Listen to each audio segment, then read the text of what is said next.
I'm here with Emil Amos of Grails, Ohm, Holy Sons, and Lilacs and Champagne. He's on tour with Earth in support of his new album, Fall of Man. Emil, how's the tour going?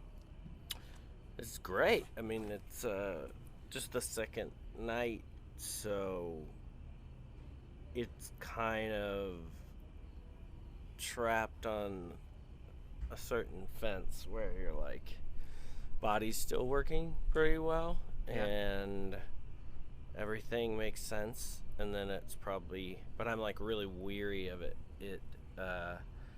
kind of falling downhill into like insanity, and just I think I'm just really paranoid of becoming sick or something, so I'm kind of just like stepping very lightly right now. All right. So in the studio, Holy Sons is a one-man band of you, but then, of course, you play with musicians live. How do you choose your bandmates? This circumstance was really weird. Like, the old band was people I'd like gone to high school with, like old friends, and this situation was totally strange. Like, I moved to New York when Ohm played the Metropolitan Museum, and an old friend of mine worked at Stumptown, which is a Portland coffee shop thing that does their own beans, and he worked in the roastery in Red Hook with these two guys, and they were playing some shows, and they were like, we'll back you up, because Sleep wanted us to open up, and we just threw it together really fast. My friend moved away before the show even happened, and then I was standing there with these guys that I'd never met, and it just, that's what you're watching. It just like totally came together out of nowhere. Nice, perfect. Yeah, sounding good. Now, you have a lot of shows. Would you say the set list is going to vary night to night? It's hard to say. Like, the sound, if I feel nervous about the sound, I'll just stick to the same exact thing. If I'm really comfortable, I'll probably do whatever I feel like doing at any point. But tonight I couldn't hear myself quite well enough to be like, oh, I think I'll just throw in some solo songs. Right, like, it just wasn't like that. So I just had to kind of play the room, you know? Yeah. All right. Would you say the music you listen to for pleasure during the making of the album has an effect on the end product? It totally does, entirely.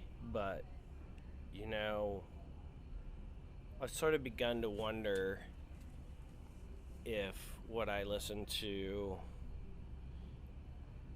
might be just something that no one else really likes that much, and they don't realize I'm pulling in production aspects from the 60s and 70s from records they might not even like, but that doesn't really matter because they see the records in a probably totally different, damaged light, you know. So, but I really like easy listening music. Like, I really like bizarre, cheesy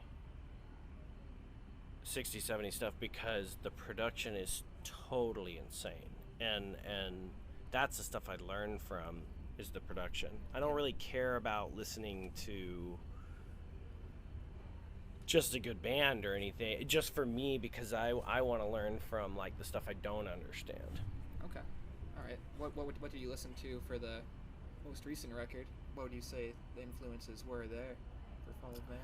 I mean, a song like Discipline, which is like very clearly a Pink Floyd thing, like really obviously a Pink Floyd thing. Underneath it, there's other much more cheesy aspects that I like to pull from that are kind of hidden in, which are obviously like things like Bread, bands that were the quintessential easy listening bands, but were helmed by like genius producers, and so they knew how to make commercial music, but they would trick it out in ways that you would never expect. And I've never really thought about it, but like a Pink Floyd record is a pretty straight presentation of the band to some degree. There's a lot of guitar tracks, and those guitar tracks have a lot of pedals. Right. But the production isn't extremely complex unless you're thinking of like Dark Side of the Moon, where everything is really, I'm being super loose about what I mean, but come to think of it, like there are bands that imitated them, like Kaleidoscope from the UK, that may have even had like weirder, cooler production at times. It's just that Pink Floyd wrote such great songs. Right. So I find myself listening to things that you wouldn't ever suspect, just because I want to get taken to somewhere strange. I don't care about the stuff I've heard 1,000 times, Yeah, add some spice to it. Yeah, just something new, Cool.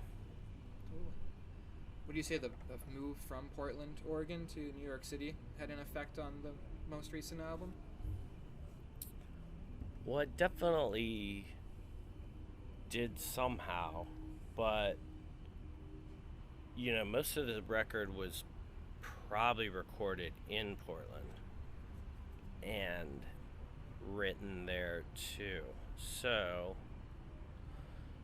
the New York aspects aren't really obvious. I mean, it's just more about my internal development, which is kind of more just an aging thing. It doesn't really have anything to do with location as much.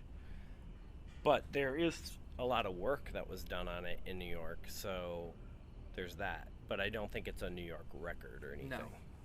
All right.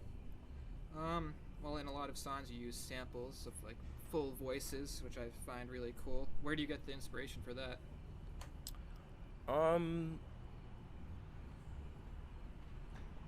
A few years ago, maybe Mad Lib. Oh, nice. But then when I was a kid, Sabado, because the tape collage stuff I didn't know about.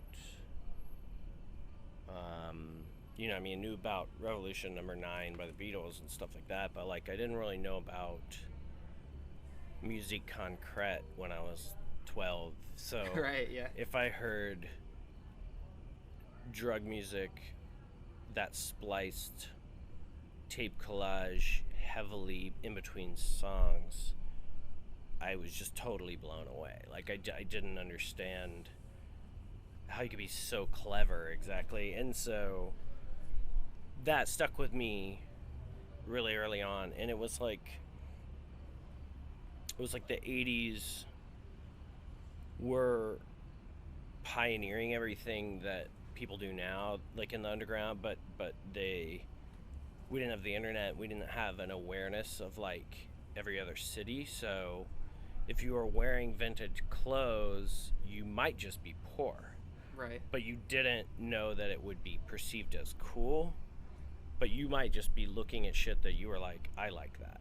Right. And that was a much more innocent time. And maybe a more interesting, raw time. But that's not necessarily definitively true. It's just that everything was being paved. That everybody's doing now. There's not much that you see or hear in the underground that you weren't already sort of hearing then, at least in its infancy. Right, okay. Yeah, I love those Mad Lib records with MF Doom. I mean, talk about great. Oh, it's crazy. I love that. Okay, when playing live, are you trying to emulate the studio, or are you kind of going after a different sound?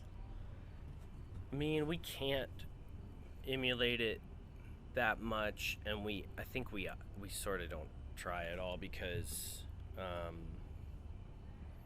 we're just dealing with the situation we're in. And like when you're in the studio, you're also dealing with the situation you're in, but you have complete control over the course of months, over the course of years. So tonight, we're playing, but it's really just 40 minutes of everybody's existence. So we're really just dealing with the elements that are occurring right there. So there's really no use in like trying to worry about how the album is related at that point. It might also be kind of an 80s thing, because in the 80s it was sort of like the underground industry hadn't quite been perfected. So like if you went to see a band and it was different, you might be surprised, but you wouldn't care. You would be like, weird, that was cool. Whereas in the 90s, you'd be like, that wasn't the product I bought. Right. So the schools of thought completely morphed, So we're kind of going back to something bands like Sebado and, maybe Pavement still embodied in the beginning of the 90s, when you just didn't really care and you were just really doing what you wanted to do. Okay, nice. So this is kind of like a super nerd question from me, but so Fall of Man, it's like a picture of you. On all the other albums, it's like, collages, other pictures. What was the thought process behind that? Only, like, I had a cover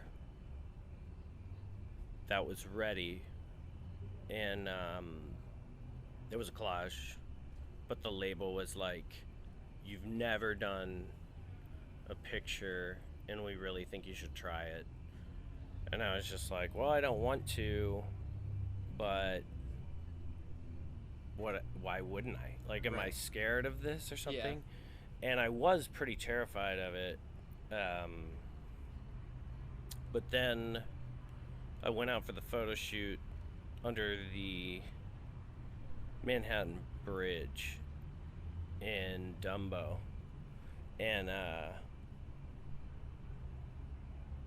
nothing like magical happened. But when I got home and I really like that one picture out of like 30, I was just looking at it, and it just seemed like it wasn't as painful as I thought. And I don't know, it does have atmosphere. It's nothing that I was like proud of, but then I look back now and all of a sudden it just seems like it was destiny. It just doesn't seem weird. It seems completely how it was supposed to happen. Yeah, it's cool. I like it. It's a different aesthetic, but it's still kind of in the same vein. Yeah, I think I could deal with it because it clearly has a little bit of like a slasher film vibe or something. Yeah, it's cool. I like it. So I can deal with that. Yeah, cool. All right. Last question. So with 4 bands, you're in Ohm, Lilacs and Champagne, Grails, and Holy Sons. How do you stay fresh and creative? Well, that's the one thing that I am really lucky for, is like I've never thought about it, and I don't know why it happened this way, but like I mean, I definitely like wasn't interested in school, and even with basketball and skateboarding and everything I loved, I just didn't I became pretty quickly aware that I was never going to be the best. I was just kind of like watching skateboarders, and I was like in love with it, and just heroes, like just so into the heroes of underground music and skateboarding, and but I just knew that I wasn't gonna be the best if I had to compete with these people. Like I had to do something where I got to do what I wanted to do. And so music was the only thing where I was like, wow, no one can tell me anything. Like I can just do anything I want to do. That's a pretty typical understanding when you're 15 or something. You start to realize that stuff. But But as I did it more and more, and it took a long time, but as I did it more and more, I was like, the ideas just never stopped coming. And I was just, it's just like waking up and taking a shower and going outside. I could have written 5 songs or something, and I don't know why, but I was just, it's what made me happy. And so without it, couldn't even imagine life at all. So I just sort of drifted towards it, and just, that's all I did with all of my time. It's just like all that time's gone, and that's what I did with it. And now, like, there's not much I can do, but like maybe I could like literally become a college professor, or there's not much I can do but talk about that, teach that, do it. I mean, I didn't ever get good at chess. I didn't ever learn another language. Like, I didn't do any of that stuff, and all those years are gone. So that's what I did, and I'm lucky, but you only get to do so many things, and that's what I did. Perfect. Thank you. Yeah. Awesome.